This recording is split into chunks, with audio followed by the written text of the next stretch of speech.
Bismillahirrahmanirrahim. I am Dr. Afrinesh Amanat, and in this lecture we will study about acute plaque change, aneurysm and dissection.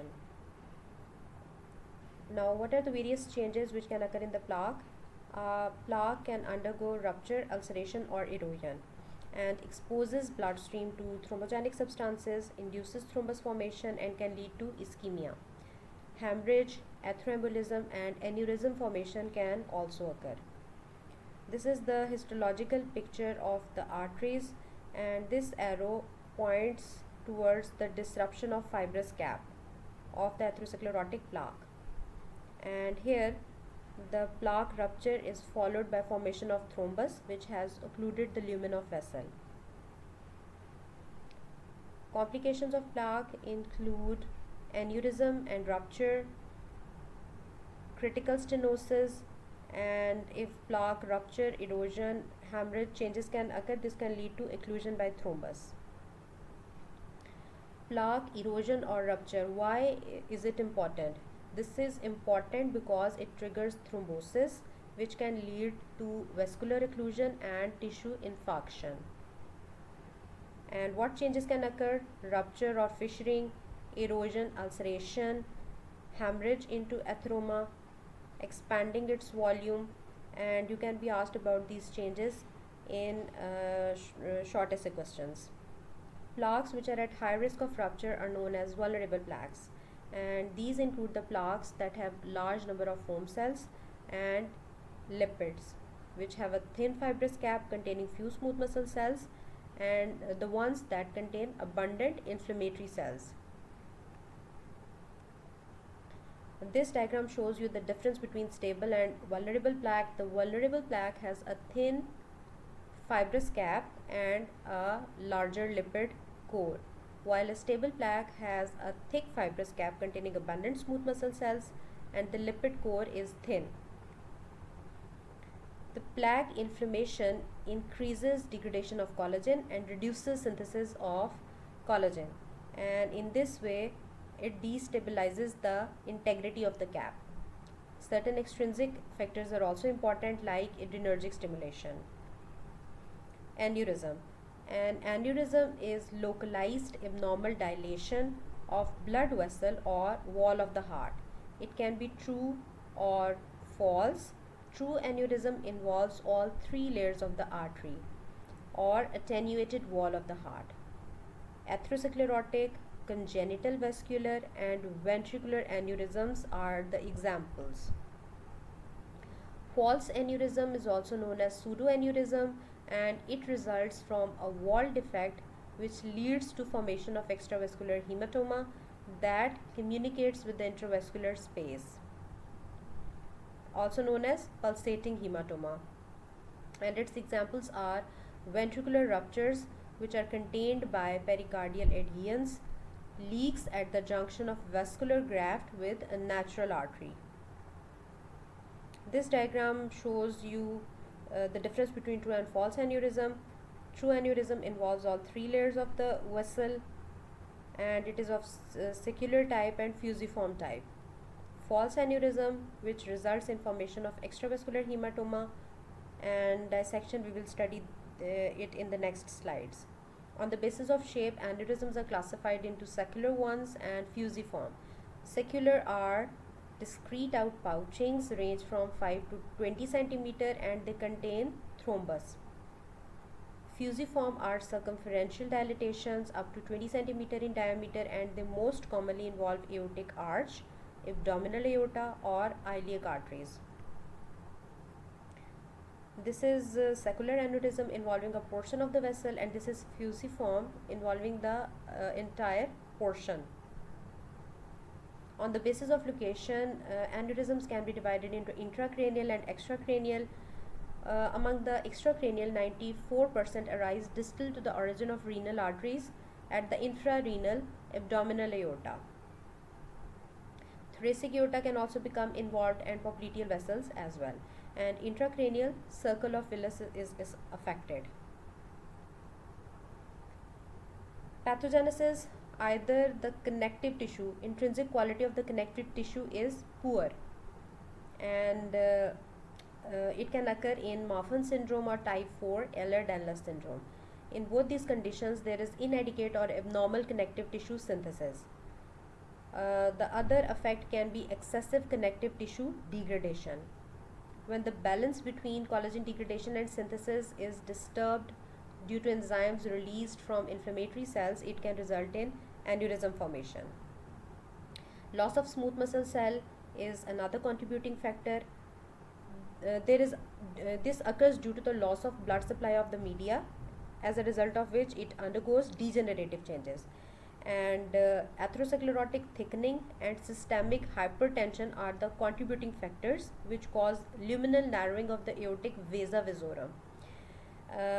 This can result in smooth muscle cell loss as well as degenerative changes, which include fibrosis, inadequate extracellular matrix synthesis, and accumulation of proteoglycans.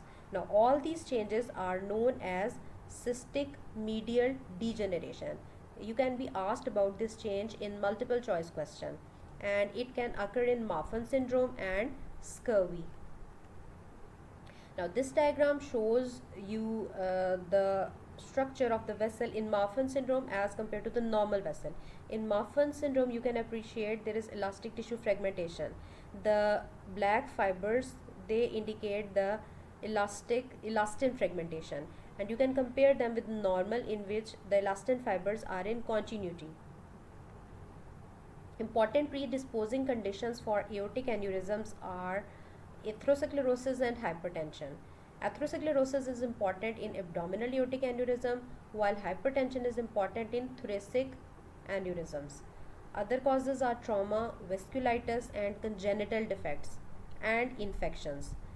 And infectious aneurysms are also known as mycotic aneurysms, and they can result from embolization of a septic embolus as a complication of infective endocarditis, or extension of the adjacent suppurative process, or direct infection of arterial wall by circulating organisms. Tertiary syphilis is a rare cause of aortic aneurysm. You are already familiar that syphilis causes obliterative end arteritis that compromises the blood flow to the media, and this causes injury, ischemic injury, and ultimately there is formation of aneurysm. Abdominal aortic aneurysm. Aneurysm due to atherosclerosis form most commonly in the abdominal aorta and common iliac arteries, and may also involve the aortic arch and descending thoracic aorta. They occur more in men, in smokers, and rarely they develop between 50 years of age. They result from degradation of extracellular matrix, and the proteolytic enzymes released from the inflammatory cells contribute, and the plaque also compromises the diffusion of nutrients, and due to the combination of these two effects, the media undergoes degradation and necrosis, which results in wall thinning. Now, this is the external site of the rupture of large aortic aneurysm, and this is indicated by the arrow. And in B, the aorta has been opened, and the location of the rupture is indicated by the probe.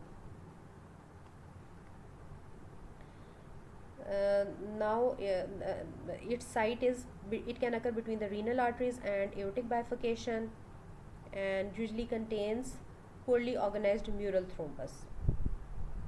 Less common forms of aortic aneurysms are inflammatory, and they are characterized by dense peri-aortic fibrosis containing abundant lymphoplasmacytic infiltration. One of its subset is IgG4 related disease.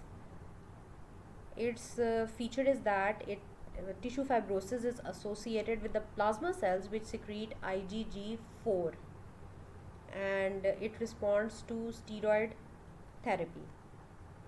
Mycotic abdominal aortic aneurysms occur when circulating microorganisms seed the aneurysm wall or associated thrombus, and the suppuration causes medial destruction. As a result of aneurysm, what changes can occur? Ischemia of the organ can result due to obstruction of the branching vessel of the aorta, embolization of atheromatous material can occur. Impingement on the adjacent structures like ureter or erosion of the vertebra can occur. There can be formation of an abdominal mass that simulates a tumor, or rupture into the peritoneal cavity or retroperitoneal tissue can occur. And the aneurysm, which is 4 centimeter or less in diameter, never bursts. And the aneurysm that is between 4 to 5 centimeter can rupture, but the rate is 1% per year. Thoracic abdominal aneurysm. It is associated with hypertension, bicuspid aortic valve, Marfan syndrome, and mutation in the TGF beta signaling pathway. And they manifest with respiratory or feeding difficulties due to encroachment on mediastinal structures. Cough, which can result from irritation of the recurrent laryngeal nerve. By erosion of the bone due to valvular insufficiency or aortic dissection or rupture. All these structures are present in the thorax, and this aneurysm can affect any of these structures. Aortic dissection. Aortic dissection occurs when the blood splays apart the laminar planes of the media to form a blood-filled channel within the aortic valve. And if it ruptures through the adventitia, this can cause catastrophic effects. Aortic dissection occurs in two main age groups: men 40 to 60 years of age with antecedent hypertension, or younger patients with connective tissue abnormalities like Marfan syndrome. Causes can be iatrogenic. Here in the figure A, an open aorta with proximal dissection is shown, and the black arrow points towards the intramural hematoma, and the white arrow points towards the site of atherosclerosis. And in the histological picture, you can appreciate the hematoma, which is indicated by the asterisk, and it is situated between the media. The elastic aortic elastic layer is indicated by this black stripes. Pregnancy is another factor leading to aortic dissection. Hypertension is the major risk factor. Diminished flow through the vasa vasorum is contributing factor, and sudden changes in blood pressure like in cocaine abuse is another contributing factor. Most other dissections are related to heritable or acquired connective tissue disorders like Marfan syndrome, Ehlers-Danlos type 4, and defects in copper metabolism. Morphology.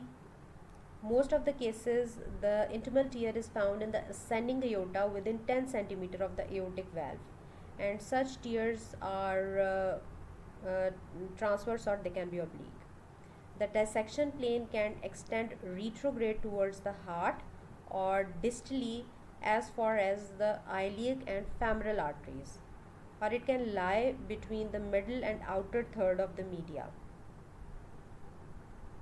This location is shown by in this slide. Now, what are the consequences? Cardiac tamponade can occur if external rupture causes massive hemorrhage in the pericardial sac. It can lead to cardiac tamponade. Double barreled aorta. In some instances, the dissecting hematoma re-enters the lumen of aorta through a second distal intimal tear, and this is known as double barreled aorta. It creates a second vascular channel within the media. Chronic dissection can also occur. Now, its histological change in aortic dissection is also cystic medial degeneration. Its classification is important because it is asked mostly in multiple choice question. The aortic dissections are classified into proximal Leon type A dissection and distal Leon's type B dissection, D. Becket type 1 and D. Becket type 3. Now, the type A involve the ascending aorta with or without involvement of the descending aorta, while the distal lesions, they usually begin beyond the subclavian artery. The type B or the distal lesions, they usually occur beyond the subclavian artery. Type 1 and type 2, they involve the ascending aorta. Type 1 involves the ascending aorta as well as the distal portion, while the type 2 involves only the proximal portion of the ascending aorta. The clinical symptoms are sudden onset of excruciating or stabbing pain, beginning in the anterior chest and radiating to the back. And the most common cause of death is rupture of the dissection in pericardial, pleural, or peritoneal cavity. The retrograde dissection in the aortic root can cause disruption of the aortic valvular apparatus or compression of coronary arteries. And compression of the spinal arteries can cause transverse myelitis. In type A dissection, if the patient is given prompt treatment, it can save 65 to 85% of the patients. And in type B, can be managed conservatively, and patients have 75% survival rate, whether they are treated by surgery or with antihypertensive therapy. Thank you, class.